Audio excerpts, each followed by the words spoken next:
Bonsoir et bienvenue à notre édition spéciale de ce soir, édition au cours de laquelle nous allons vous présenter une interview avec le président national des Forces chrétiennes pour le développement, celui qui venait justement de vous annoncer tout à l'heure dans nos antennes la sortie de son parti politique en République démocratique du Congo. Il s'agit de M. Ketele Avoki, il est maître en économie des transports, c'est un intellectuel congolais qui a pris conscience justement de s'engager en politique dans son pays. À cet effet, nous avons, en tout cas ici dans notre plateau de Canaf 54, voulu discuter avec lui, échanger avec lui pour mieux comprendre le sens de ce parti politique, le pourquoi de notre parti politique en République démocratique du Congo, alors qu'on sait que dans ce pays, il y a une floraison de partis politiques qui naissent comme des champignons. Pourquoi en créer? Pour quelle fin? Et c'est au service de qui? C'est la raison pour laquelle cette émission est destinée à c'est un entretien spécial justement pour mieux comprendre et discerner l'homme. Qui est-il au juste? C'est la raison pour laquelle nous avons voulu faire cette émission en deux temps. Après son message, l'interview à laquelle nous sommes en train justement de vous présenter pour le moment. C'est avec plaisir que nous recevons Messieurs Katala Avoki. Bonsoir. Bonsoir, monsieur. Oui, Monsieur Katala Avoki, Monsieur le Président de Force chrétienne pour le développement. Nous venions tout à l'heure de passer votre message à vos militants en République démocratique du Congo. Vous veniez de lancer votre parti politique et vous avez l'intention, comme vous nous disiez tout à l'heure pendant la préparation de cette émission, que vous êtes un patriote congolais et que vous, en tant que citoyen congolais, vous aimeriez contribuer justement au développement de votre pays en passant par la politique. Déjà, M. Katele Avoki, dites-nous qui êtes-vous au juste pour l'intérêt des téléspectateurs qui nous écoutent. Merci. J'aimerais me faire connaître en tant que maître en économie des transports. Je m'appelle Maître Katalai Avoki. Je suis un fils du pays et j'ai fait mes études primaires et secondaires justement au Congo.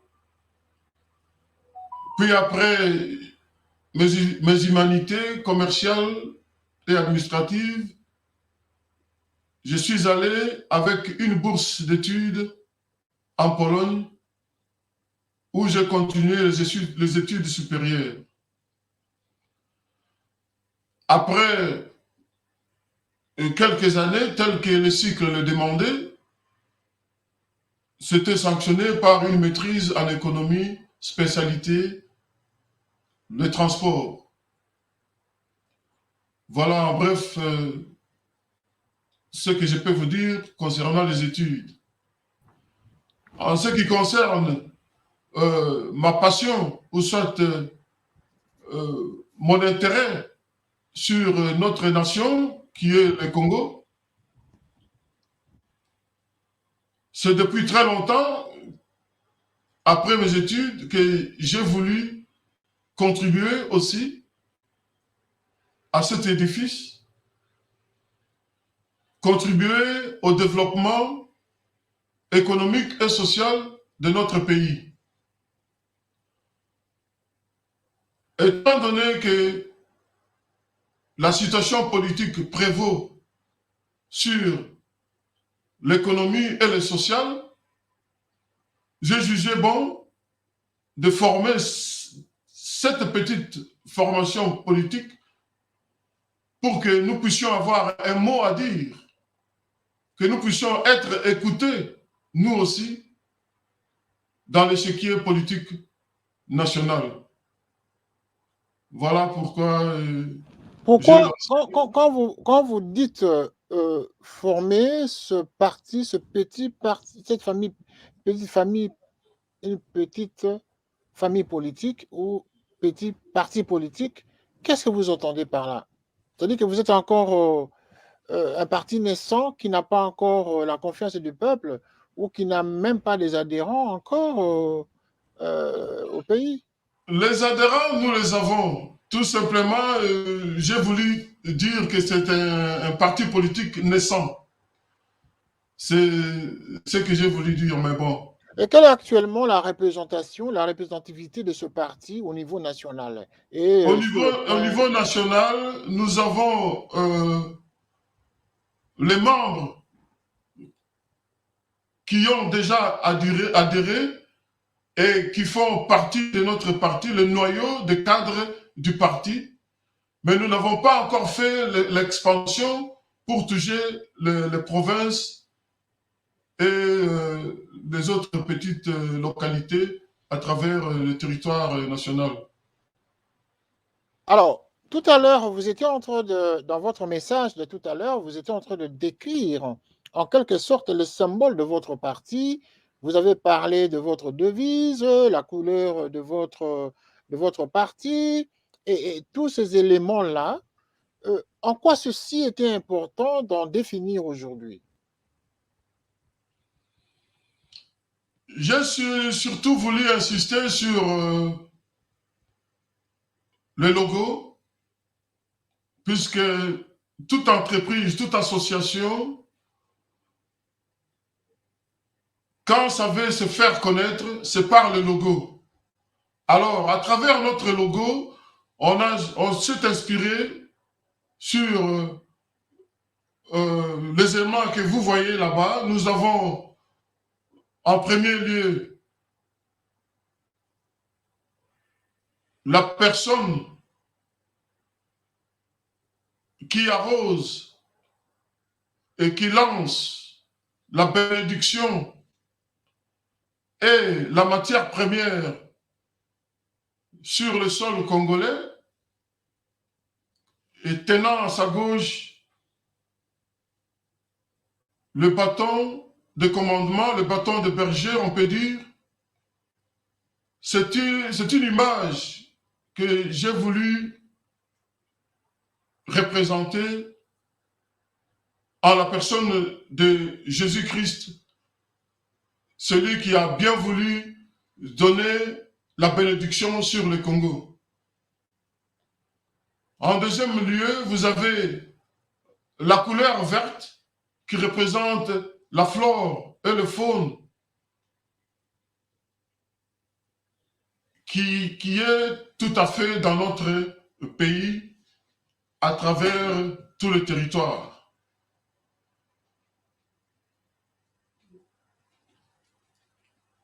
Je n'oublierai pas la devise qui est de la paix, le travail et la solidarité. C'est-à-dire,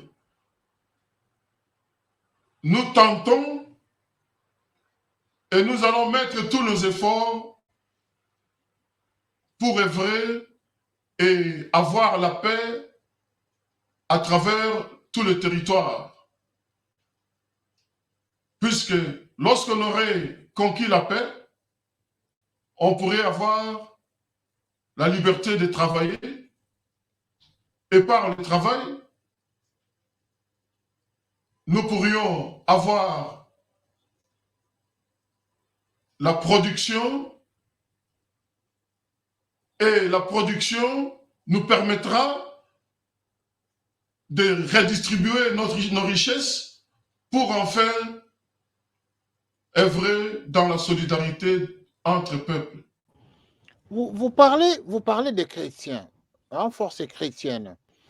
Ça voudrait dire que vous êtes des religieux appartenant à cette catégorie des croyants qui voudraient justement imposer vos croyances au sein d'une nation considérée comme étant un État laïque.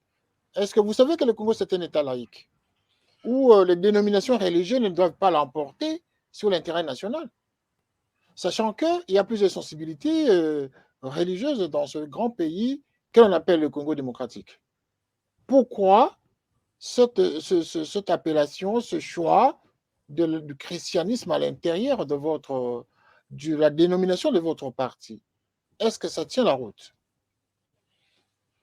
Effectivement, ça tient la route, puisque, voyez-vous, dans notre pays, la plupart dans la population nous avons à peu près 70% de chrétiens à travers tout le territoire. Mais ici, on n'a pas voulu discriminer ou soit isoler une tendance religieuse quelconque, puisque dans toutes les religions, vous retrouverez les mêmes valeurs humaines qui sont la solidarité, hein, l'envie de vivre ensemble, l'amour entre peuples. Vous trouvez les mêmes valeurs humaines dans toute tendance religieuse. Donc ici, on n'a pas voulu marginaliser ou soit isoler une tendance religieuse quelconque.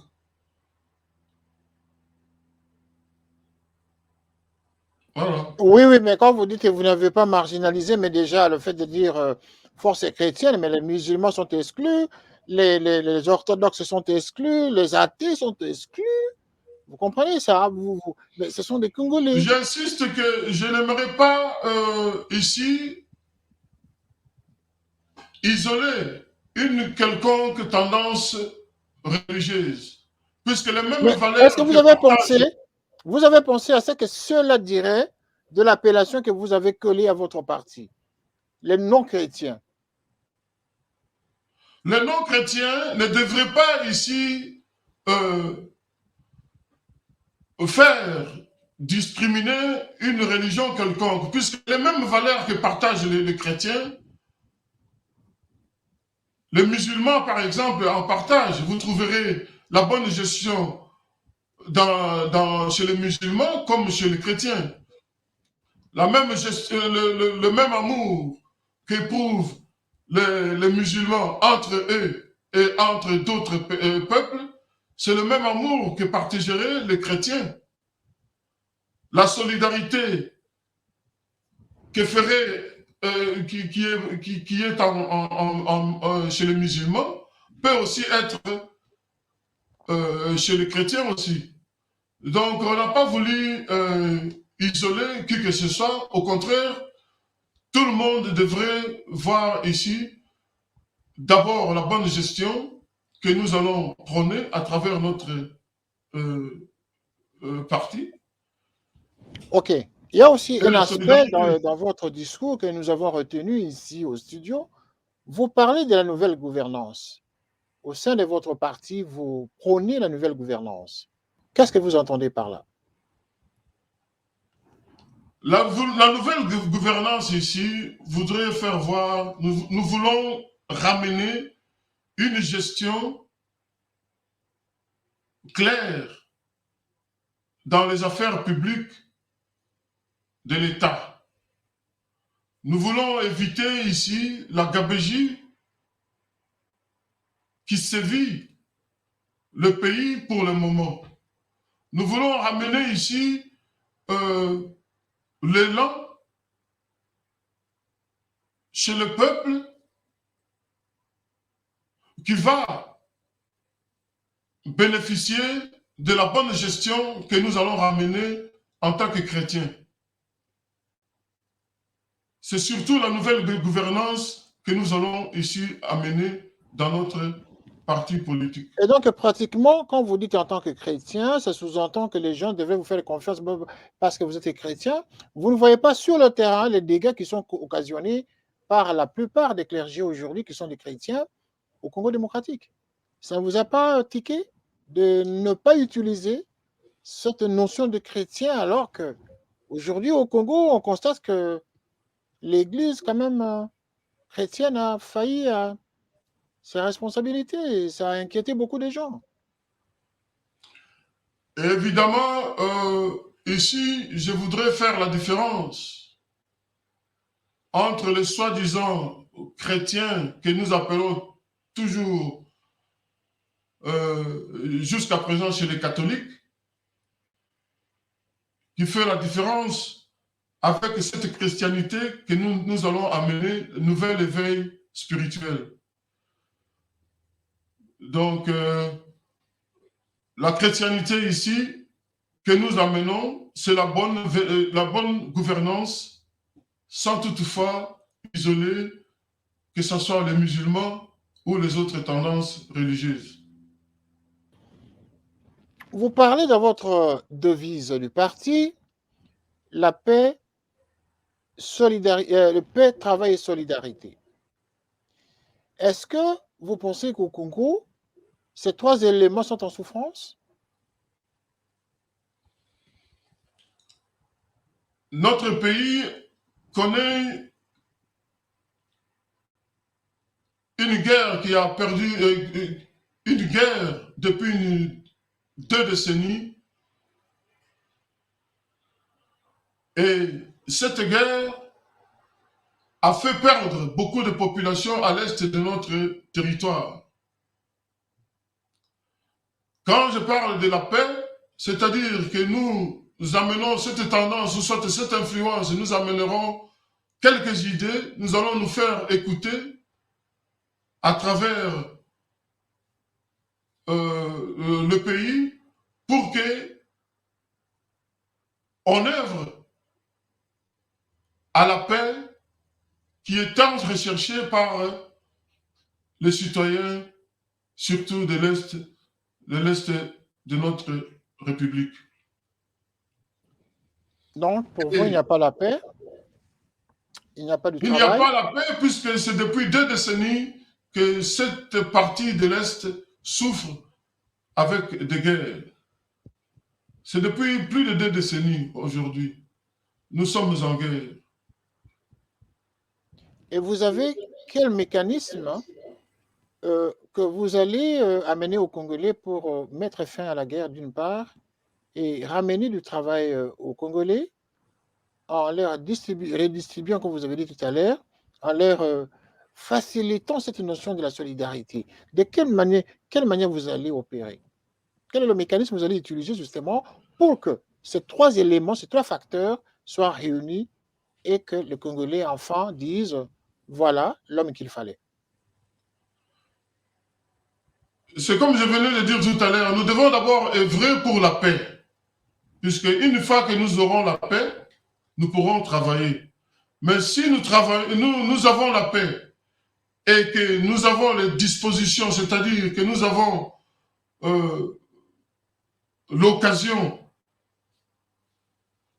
de déployer nos programmes, nos plans économiques et sociaux, là, en ce moment-là, nous pourrons parler de travail pour tout le monde. C'est-à-dire, nous pourrons lancer un programme national pour le plein emploi. Le plein emploi à travers l'agriculture, à travers les grandes constructions, les grands travaux publics. Car n'oubliez pas que notre pays est toujours sous-développé et que si nous avons les moyens, nous pourrons ouvrir des chantiers dans tous les domaines à travers tout le pays. Et tous ces chantiers-là pourront employer tout le monde, toute la population, surtout les jeunes qui aujourd'hui n'ont pas du travail, même après avoir fini leurs études universitaires ou quelconques. Donc, nous donnerons du travail à tout le monde à travers l'agriculture et les grandes constructions à travers le monde, plutôt à travers la République. En d'autres termes, c'est vous l'homme de la situation, c'est vous qui allez changer le Congo. Si vous en donnez la chance à notre parti, l'organisation que nous voulons mettre en place, en tout cas, demain, les Congolais moyens pourraient avoir le travail et demain, les Congolais moyens pourraient être bien logés et demain, les Congolais moyens pourraient circuler tranquillement dans son territoire. Ok, parlons-en, Monsieur le Président national des forces chrétiennes pour le développement. Parlons-en. Vous avez mentionné tout à l'heure que vous étiez maître en économie des transports. Ça sous-entend que vous avez l'expertise sur le transport, sur le domaine du transport. Alors, le Congo, c'est un pays gigantesque dont on sait que l'infrastructure routière est délabrée complètement.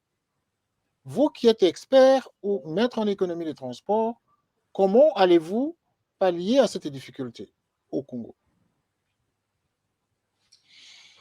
Là, vous me demandez d'être d'abord au pouvoir, ce que nous n'avons pas encore pour le moment. Nous ne sommes qu'au début de notre formation politique. Non, mais vous avez une vision. Vous l'avez dit tout à l'heure dans votre adresse à vos militants. Vous l'avez dit. Vous êtes Si. adressé aux Congolais d'une part, hein, qui vous ont Mhm. suivi. Mais mettre en économie des transports sous-entend que vous avez une expertise dans le domaine. C'est-à-dire que, en voyant l'étendue de notre territoire et la pauvreté qui y règne, par le programme que nous allons établir partant des transports, nous pourrions réunir toutes les grandes agglomérations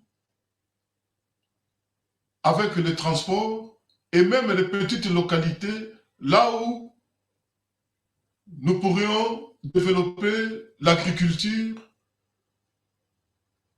et les petites entreprises. Et tout ça pourront être réunis par la construction des infrastructures routières, la construction des infrastructures ferroviaires et la construction, l'amélioration, par exemple, des aéroports et pistes d'atterrissage à travers le territoire. Le transport est un secteur qui ferait que la population et les biens puissent circuler normalement en faisant leur commerce normalement, et ce genre de service pourrait normalement donner la chance à chacun pour évoluer économiquement et d'une façon sociale. Et en d'autres termes, le parti que vous représentez désormais a déjà travaillé sur ces différents angles de développement et vous en avez relevé des failles qui sont actuellement criantes au Congo. Et donc, vous en avez fait l'étude pour apporter des solutions, n'est-ce pas?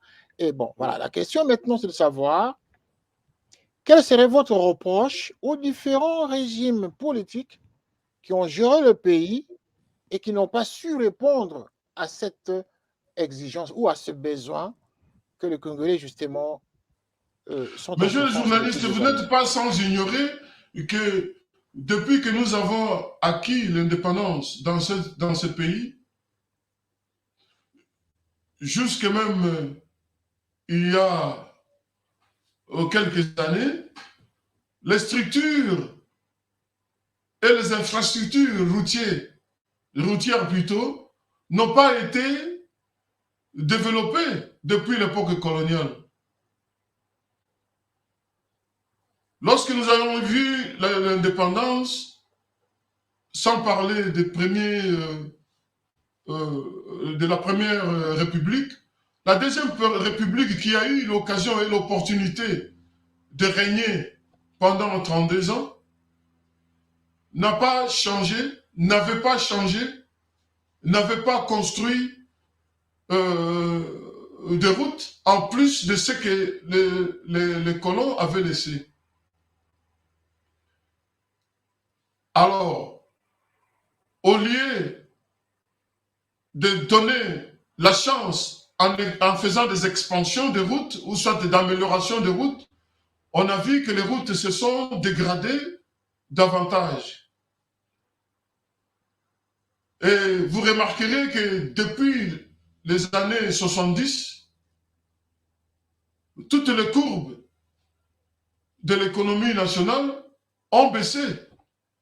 Tout simplement puisque après quelques décennies, les structures de transport commençaient à se dégrader. Et certaines localités rurales ont commencé à être isolées, ont commencé à ne pas avoir la chance d'aller dans de grandes agglomérations pour s'approvisionner. Tout ça a causé une dégradation dans la vie sociale et économique du pays. Et tout ça a suivi des autres régimes qui ont succédé. Par exemple, le régime du président, l'ex-président Joseph Kabila. On n'a pas vu l'augmentation ou soit l'amélioration adéquate de certaines routes principales de notre pays.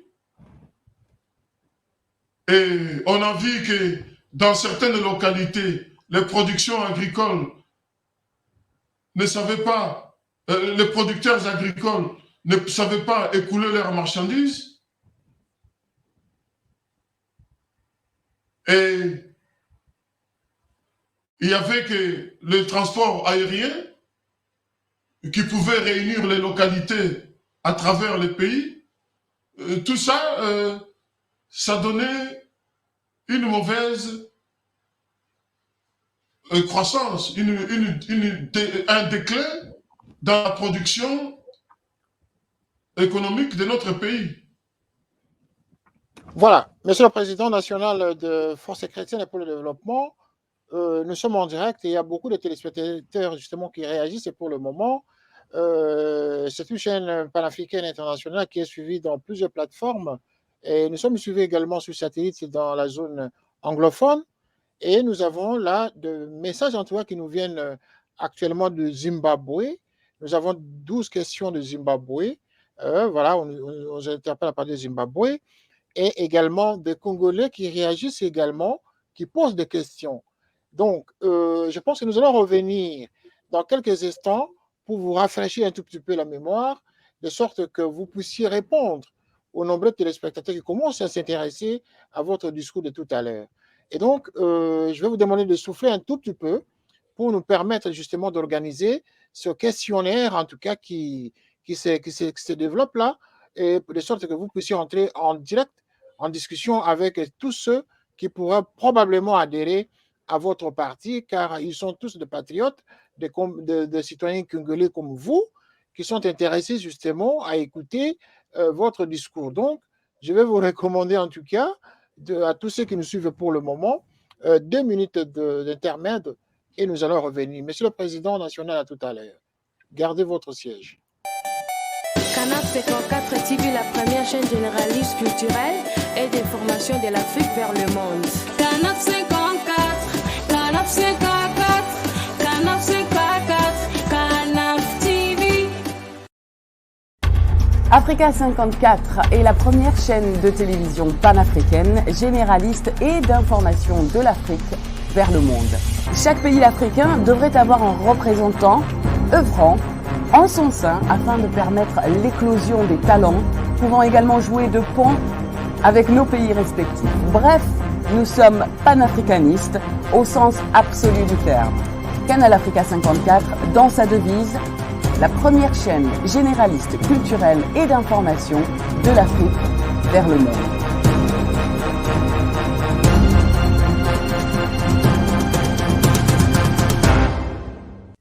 Canal Africa 54 will give to Africans and Afro-Caribbean what they have long been waiting for, expression of their own voice alongside the Western media and elsewhere in the globe. We aim to make the channel professional, sophisticated, contemporary. This channel will offer to viewers a unique experience in digital broadcasting.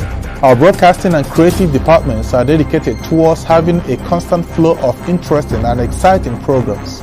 By using the most sophisticated methods of production, we aim to provide programming which is second to none, developing and enhancing the digital TV services throughout interactive mediums.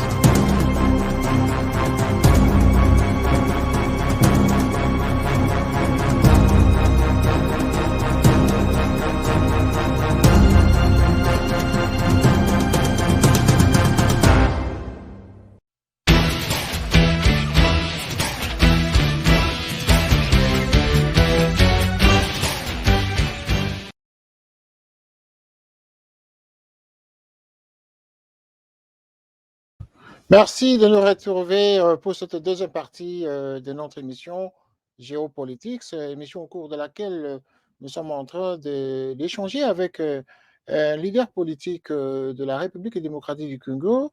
Il s'agit de Maître Katele Avoki qui venait de lancer un message à ses militants pour le lancement de ce nouveau parti politique qui s'appelle Force chrétienne pour le développement, le FCD en cycle.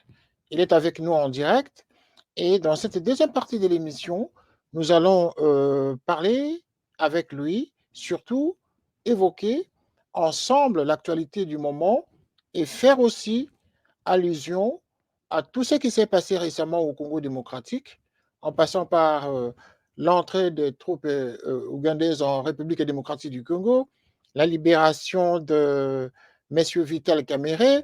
Ce sont des points chauds justement qui sont d'actualité actuellement en République démocratique du Congo.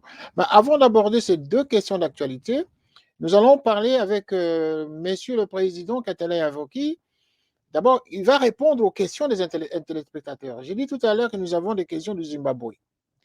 Voilà, il y a des Zimbabwéens, je ne sais pas, hein, ils parlent en français, il y en a des textes en français et en anglais, mais j'ai repéré quand même 2-3 questions ici. Mais avant de citer ces questions, nous invitons Maître Katelaï sur le plateau. Maître Katelaï, merci de nous rejoindre encore une fois à cette deuxième partie de l'émission. Cette fois-ci, vous allez d'abord répondre aux questions des internautes et des téléspectateurs, notamment 3 téléspectateurs. Nous avons choisi 3 questions sur la liste des questions qui viennent du Zimbabwe, comme je l'ai annoncé tout à l'heure avant l'intermède. La première question du Zimbabwe. Il y a une dame qui s'appelle Marceline Hope. Marceline Hope. Elle dit ceci, elle dit même en français, hein, elle dit ceci. Elle avait vécu en RDC et que pour elle, l'infrastructure routière en République démocratique, d'une part, elle vous félicite du courage qui est le vôtre, d'abord de l'ancien parti politique, ça c'est un, et elle dit en même temps, elle espère que vous avez l'expertise. 3, elle dit ceci que, parce que vous êtes alors croyant, vous êtes chrétien, et qu'elle croit profondément au christianisme, et elle espère aussi que vous y apportiez du vin au moulin, c'est-à-dire à tout ce qui se passe au Congo, avec l'esprit du christianisme qui est le vôtre. Maintenant, la question, elle dit ceci. J'ai vécu pendant de longues années en République démocratique du Congo, mais qu'elle n'a jamais vu un pays aussi délabré sur le point de vue routier. Qu'en pensez-vous? A-t-elle raison ou pas? Je vous remercie pour la en disant, seriez-vous vraiment l'homme de la situation pour résoudre cette question? Voilà, un peu de mots, Monsieur le Président. Merci pour la question. Marceline Hope. Hein? Bon, je n'ai pas retenu le nom, mais néanmoins, je la remercie pour la question. Ça prouve que certaines personnes sont quand même intéressées à notre parti que nous commençons aujourd'hui. Je voudrais répondre à la question en disant le Congo, qu'elle a eu la chance de visiter et qu'il a déçu réellement par l'état des routes qu'elle avait remarqué. Sous notre organisation, nous pourrions mettre à l'occasion, en action beaucoup de nos forces afin d'améliorer les routes du nord au sud, de l'est à l'ouest, en les construisant à nouveau, comme il fut autrefois. Les régimes qui se sont succédés n'ont pas fait d'efforts sur ce point jusqu'à présent. Je vais vous donner comme un exemple. Dernièrement, nous venions d'assister à l'achat de milliers de bus sur le Congo. Je me demande pourquoi est-ce qu'ils ont acheté autant de bus s'ils ont consulté. Je me demande s'ils avaient consulté un expert en la matière avant de faire un tel achat de bus. Puisque avoir l'état de délabrement de routes aujourd'hui, on se demanderait sur quelle route tous ces véhicules vont circuler, sur quelle route tous ces bus qui ont été achetés à de grandes quantités, soit dans des agglomérations, de grandes agglomérations à travers les territoires, soit dans les petites localités, il n'y a pas de route adéquate pour faire fonctionner, pour faire circuler de tels bus modernes. Donc, avec notre gestion, nous allons mettre notre expertise en jeu pour encourager la construction de routes à travers tout le territoire et désenclaver les zones rurales plutôt, et désenclaver les grandes agglomérations. C'est trop regrettable de constater que jusqu'à présent, ce grand pays, ce grand territoire continental est toujours en déclin économique, puisque les biens et la population ne circulent pas comme il faut.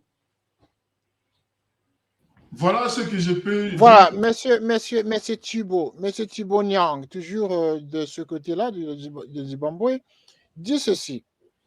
À vous écouter, il dit ceci. Ils disent qu'à vous écouter, monsieur le président national des forces chrétiennes pour le développement, votre discours est titubant et que d'une part, vous ne rassurez pas suffisamment les Congolais par rapport à cette question des infrastructures routières. Et bon, maintenant, la question qu'il pose plutôt, c'est monsieur Thibault Niang, et la question, c'est de savoir qui sont derrière vous pour soutenir votre politique. Moi, je me lance en politique, ce n'est pas puisque quelqu'un est derrière moi, c'est tout simplement par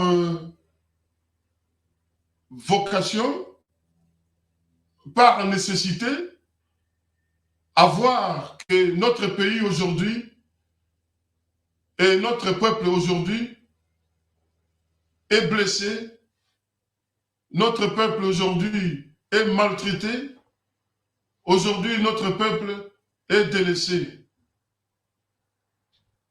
Notre façon de travailler ramènera l'émancipation à ce peuple qui a tant souffert. Je n'ai pas derrière moi une force quelconque, mais c'est ma volonté de vouloir aider qui prévaut sur une quelconque envie d'avoir l'influence derrière moi. Alors, pour satisfaire les trois téléspectateurs du Zimbabwe, nous avons choisi 3. Et donc, le dernier, c'est une dame qui dit, Monsieur le Président de FCD, une question au hasard.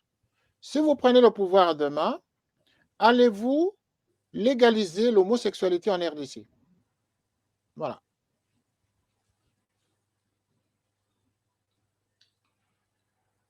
C'est une question qui n'est pas difficile, mais à la fois difficile, compte tenu de mon appartenance religieuse. Je peux toujours tolérer la présence des homosexualités, des homosexuels et d'autres tendances, d'autres tendances de ces caractères, mais personnellement, je ne saurais pas pratiquer, je ne pratique pas, nous ne pratiquons pas, nous les chrétiens, nous ne pratiquons pas l'homosexualité. Je vois très mal comment nous pourrons légaliser l'homosexualité à travers le Congo. Mais néanmoins, nous pourrons tolérer la coexistence avec n'importe quelle tendance sur la sexualité. D'accord. Alors, nous passons maintenant à la liste des Congolais. Bon, il y a beaucoup de Congolais qui réagissent en même temps. Il y a un Congolais, je ne sais pas si je devrais citer les noms de tout le monde, mais je vais citer quand même ceux qui sont assidus, hein, qui continuent à envoyer des questions, qui pleuvent en tout cas en grand nombre, là, mais dit-on. Il y en a un qui dit ceci, que la prolifération des partis politiques alimentaires est un grand problème pour la RDC. La multiplication des partis politiques alimentaires est un problème pour la RDC. Monsieur le Président, les forces chrétiennes pour le développement ne serait pas un parti politique alimentaire au Congo?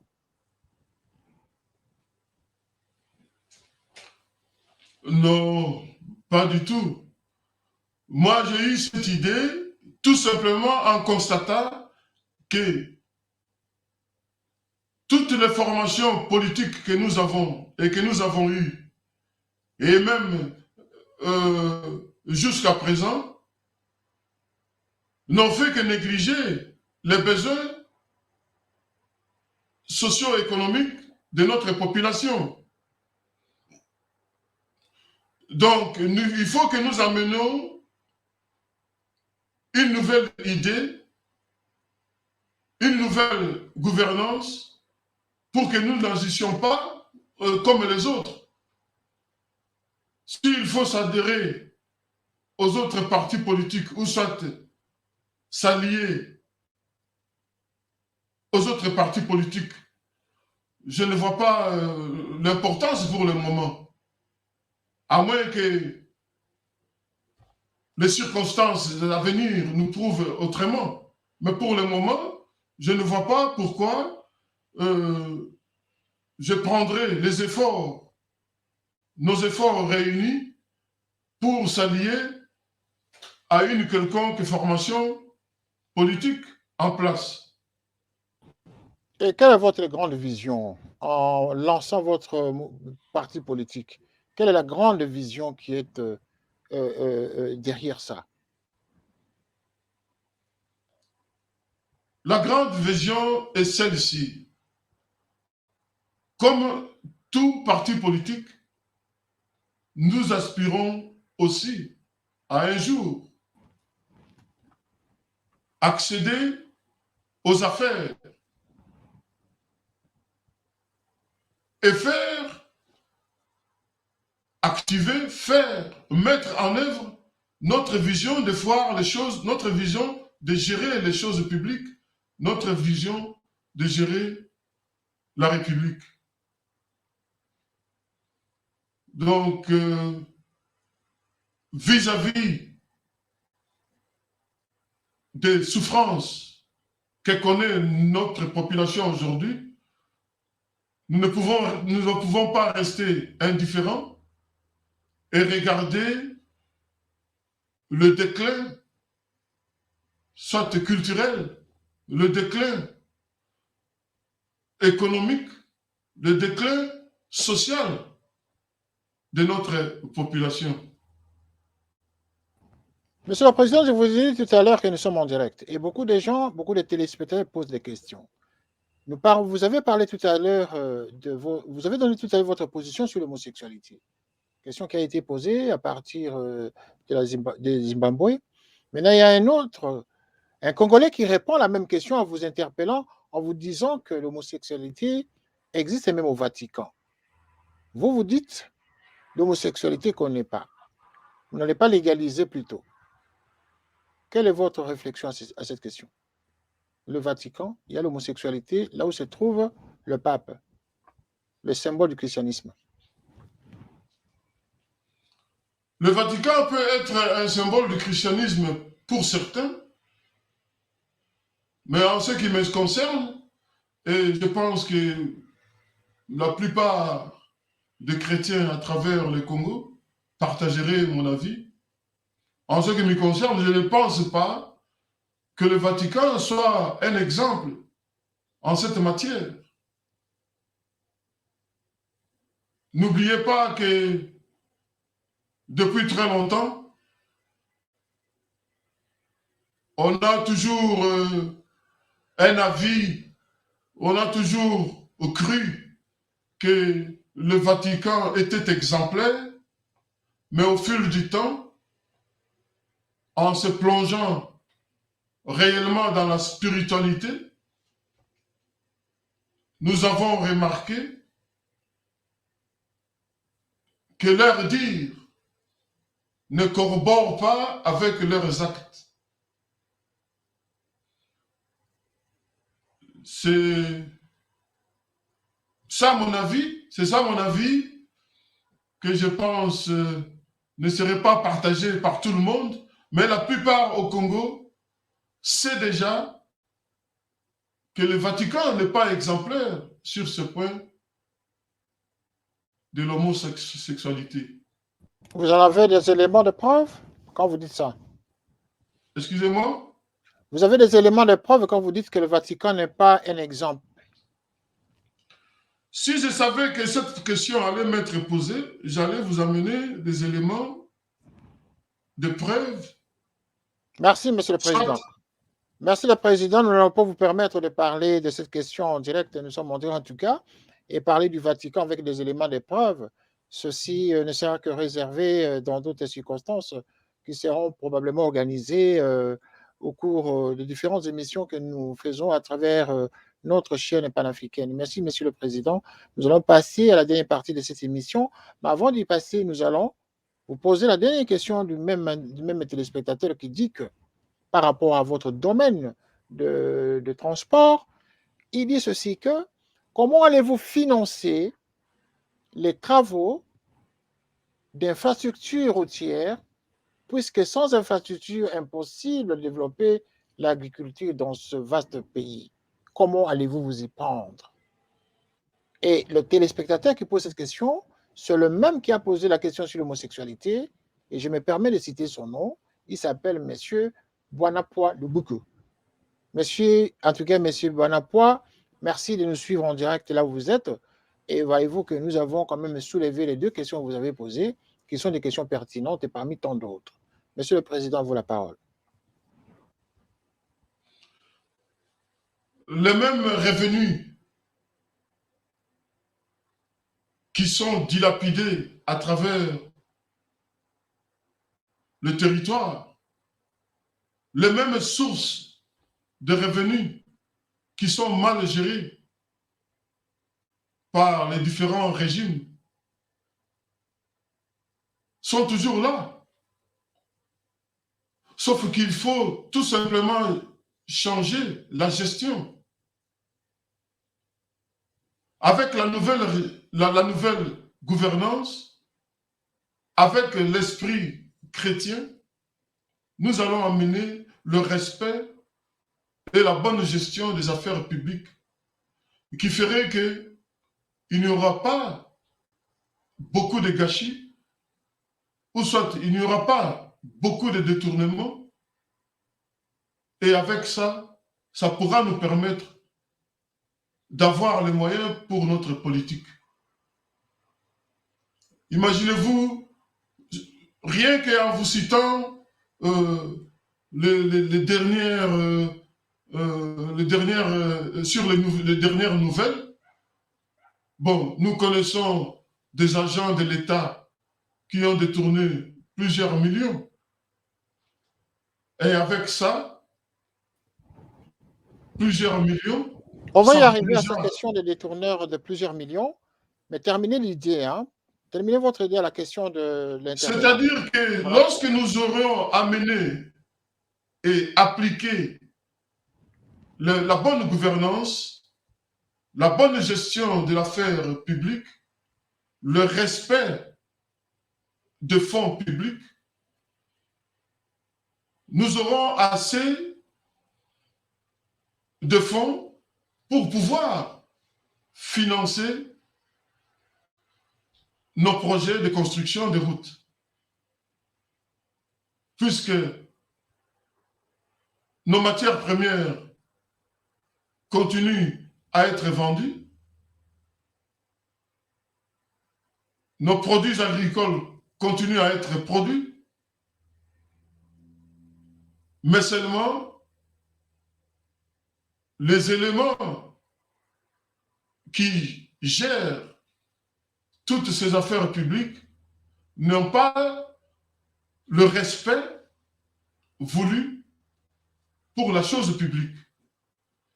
Donc, à notre arrivée, Dieu voulant, à notre arrivée dans les affaires, nous pourrions mettre fin à ce genre de gestion pour orienter les fonds, d'autres fonds, exactement dans les constructions de routes qui fait exactement défaut à l'heure actuelle. Voilà. Merci, Monsieur le Président. Une dernière question par rapport au domaine qui est le vôtre. Hein. C'est toujours le même intervenant, M. Toumba, Katanga Augustin. Hein. M. Toumba, en tout cas, merci de nous suivre là où vous êtes. Nous avons relevé vos deux questions. Et donc, la dernière de ces deux questions de M. Katanga Augustin, c'est de savoir, il dit ceci, le plein emploi égale à une théorie économique irréaliste et irréalisable. Ce n'est que de l'utopie. Qu'en pensez-vous? Le plein emploi est une notion économique, bien sûr. C'est aussi une notion réelle. Car, je vous citerai comme exemple, dans les pays de l'Est, chaque fois qu'un citoyen terminait son travail, sa formation, soit de métier, ou soit sa formation universitaire, automatiquement, il était consulté pour avoir du travail et y travailler. Ne citant pas que ça, puisque vous allez me parler des pays socialistes, mais vous devrez aussi savoir que après la Deuxième Guerre mondiale, ou même avant la Deuxième Guerre mondiale aux États-Unis, avec le président Roosevelt, les États-Unis avaient presque réalisé le plein emploi en ouvrant les chantiers de construction des infrastructures à travers tout le territoire des États-Unis. Cette période était la période charnière à partir de laquelle les États-Unis étaient devenus, en tout cas, le pays à grande hégémonie économique et sociale à travers le monde. Bon, j'aimerais aussi vous citer l'exemple, bon, un peu recommandable de l'Allemagne du temps des années 30 jusqu'à même les années 45. À cette période, après la grande crise la grande crise à travers le monde, la crise des années 30, eh bien, les leaders qui avaient pris le pouvoir en ce moment-là en Allemagne avaient fait en sorte et c'était réalisable, avait fait en sorte que tout le monde était au travail. Qu'est-ce qu'il avait fait? Il avait ouvert les portes de l'armée à tout citoyen, à toute citoyenne qui voulait bien les rejoindre. C'est-à-dire, quel que soit votre métier, quelle que soit votre formation, vous pouvez toujours œuvrer dans le service militaire. Et le service militaire peut aussi aider à faire de grands travaux de construction à travers tout le territoire. Donc l'armée en ce moment-là était le plus grand employeur de ce régime-là. Et ils avaient réalisé le plein emploi.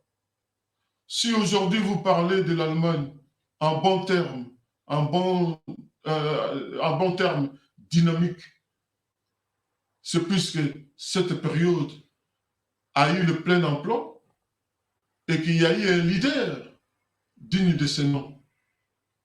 Le plein emploi n'est pas seulement illusoire, c'est réalisable. Merci, Monsieur le Président. Il nous reste 3 minutes d'émission en tout cas. Nous avons déjà débordé le timing alors qu'on n'a pas encore parlé de l'actualité du moment. Mais je vais vous demander en tout cas de disséquer votre argumentaire à cette dernière partie de l'émission parce que nous n'avons que 3 minutes. Je vais vous accorder en tout cas 2 minutes pour répondre à ces 2 questions. Votre réaction d'une part sur la libération de Vital Kamerhe, qu'en pensez-vous en 1 minute? Et l'entrée de l'armée rwandaise au Congo démocratique, vous qui militez pour la paix au Congo, qu'en pensez-vous? Et nous aurons terminé l'émission. En 1 minute à chaque question. L'entrée de l'armée ougandaise dans notre pays, c'est une décision qui a été prise au haut niveau de la République. Je pense qu'ils doivent avoir tenu compte des intérêts nationaux de notre pays. Jusqu'à présent, le temps passant, nous remarquons que c'était une bonne initiative. Merci. C'était une bonne initiative. Vital Kamerhe, quelle est votre réaction en 1 minute? Nous sommes à la fin de l'émission, Monsieur le Président. En ce qui concerne Vital Kamerhe, cette question me ramène directement à penser à l'avocat, juge-avocat, Monsieur Yanni, qui a perdu sa vie sur la question, sur le procès. Et je dirais aussi que Monsieur Vital Kamerhe n'est pas exemplaire et c'est la justice. C'est à la justice seulement qui revient la décision de le laisser ou pas. C'est-à-dire qu'aujourd'hui, Vital Kamerhe, je pense, aurait bénéficié d'une liberté parce que, pour des raisons de santé, à savoir qu'un criminel ou soit un assassin quelconque, peu importe le crime commis, mais si les raisons de santé sont évoquées, on peut toujours libérer la personne sous caution afin de se faire soigner et plus tard reviendra il reviendra à la justice de décider s'il faut continuer à le garder en prison ou pas. Si vous étiez président de la République aujourd'hui ou président de la Cour constitutionnelle de la République démocratique du Congo, auriez-vous pris une telle décision de libérer un homme qui a détourné les fonds publics, même après avoir payé une caution, alors que les faits sont avérés de sa culpabilité, parce qu'il était condamné à 13 ans de prison, d'abord à une vingtaine. Monsieur Vital Kamere On a est réduit, toujours... je n'ai pas fini la question. On a réduit la peine à 13 ans, il n'y a pas très longtemps, mais le voici qui sort pour avoir soi-disant payé une caution et il sort. Ne pensez-vous pas que c'est pour des raisons politiques influencées par le chef de l'État actuel que Vital Kamere est dehors? Vital Kamere n'est pas libéré. Il est dehors par libération sous caution et par libération pour des raisons de santé. La justice avait tranché en disant et en déterminant la culpabilité de M. Kabere. Il n'est pas libéré, il n'est pas libre. Pour des raisons tout simplement de santé, tout le monde bénéficie de ce droit-là. Vous parlez du problème de santé. Ne savez-vous pas qu'il y a plusieurs prisonniers, plusieurs détenus qui sont aussi malades et qui n'ont jamais bénéficié de cet avantage, comme M. Vital Kamere? Ma question, le président de la République actuelle, qui est son allié principal, ne serait pas derrière cette superfuge? Je ne pense pas que le président ait trempé ses mains dans cette histoire. Je pense tout simplement qu'il a été informé de la situation que la justice avait tranchée. Donc, je vous informe, non, j'insiste sur le point que Vital Kamere n'est pas libre à ce jour. Il est tout simplement sorti pour des raisons de santé. L'état de droit que nous cherchons est là. Ça, ses avantages et ses désavantages. Pensez-vous que cet homme qu'on a vu applaudi dans les rues dès la sortie de son lieu de détention, cet homme-là que l'on a vu, c'est un homme malade? Bon, il semble bien portant, mais vous ne savez pas réellement ce qu'il en est dans son intérieur. Et c'est lui seul qui serait en difficulté dans son intérieur, comparativement à d'autres prisonniers qui ont fait 5, 6 ans et 10 ans. Le Franck Diongo, à son temps, a subi des atrocités en prison alors qu'il n'a jamais bénéficié de cet avantage à l'extérieur. Monsieur Franck Diongo, son problème, c'était un problème politique. Je ne pense pas que c'était un problème de détournement. Bon. Non, mais n'empêche qu'il était en prison. Il était tombé malade en prison, mais il n'a jamais bénéficié de cette possibilité de se faire soigner à l'extérieur. Alors que Vital Kamere, pour avoir détourné les fonds publics, l'allié principal du président Tshisekedi, le voici qui sort, qui se fait applaudir par la population congolaise. Il y en a même qui oublient que cet homme a détourné le fonds public. Le président Tshisekedi ne serait-il pas derrière, messieurs, le président national des Frères chrétiens? Monsieur Tshisekedi ne serait-il pas derrière cet acte de libération, ne fût-ce que sous condition? Je ne suis pas ici l'avocat du diable. Monsieur Kamere a réellement détourné les fonds publics. C'était prouvé et il a été condamné en la matière. Je ne pense pas, à moins que vous me prouviez le contraire, que l'actuel président ait une influence quelconque sur la décision de la justice, sachant que la justice est autonome, la justice est indépendante dans cet état de droit que nous voulons, que nous voulons bien appliquer dans notre République. Merci, Monsieur le Président. Nous avons compris que vous êtes aussi le défenseur de l'état de droit. Nous avons compris qu'effectivement, vous avez lancé votre parti politique pour une nouvelle gouvernance en République du Congo, en y apportant des valeurs capitalistes socialo pour la nouvelle gouvernance.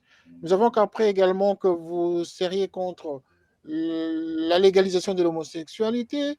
Nous avons également compris que vous seriez pour défendre justement ce que les infrastructures routières en République démocratique du Congo reprennent vie pour que le Congolais se mette au travail.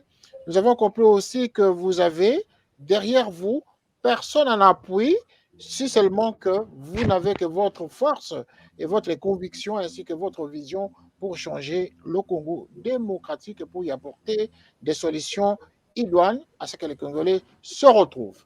Alors, nous allons terminer cette émission, mais avant de terminer, Monsieur le Président national des forces chrétiennes pour le développement, je vais vous accorder 1 minute pour vous adresser aux téléspectateurs qui nous suivent à cet instant et aux Congolais qui vous ont découvert pour la première fois à travers notre chaîne de télévision panafricaine Canaf 54. À vous la parole. Mes chers compatriotes, chers camarades, j'ai eu cette initiative de former ces partis politiques tout simplement pour répondre à certains besoins qui, aujourd'hui, sont en manque dans notre population, à savoir la paix qui manque cruellement dans l'est du pays et le travail qui manque cruellement dans notre population. Je vous invite à vous joindre à nous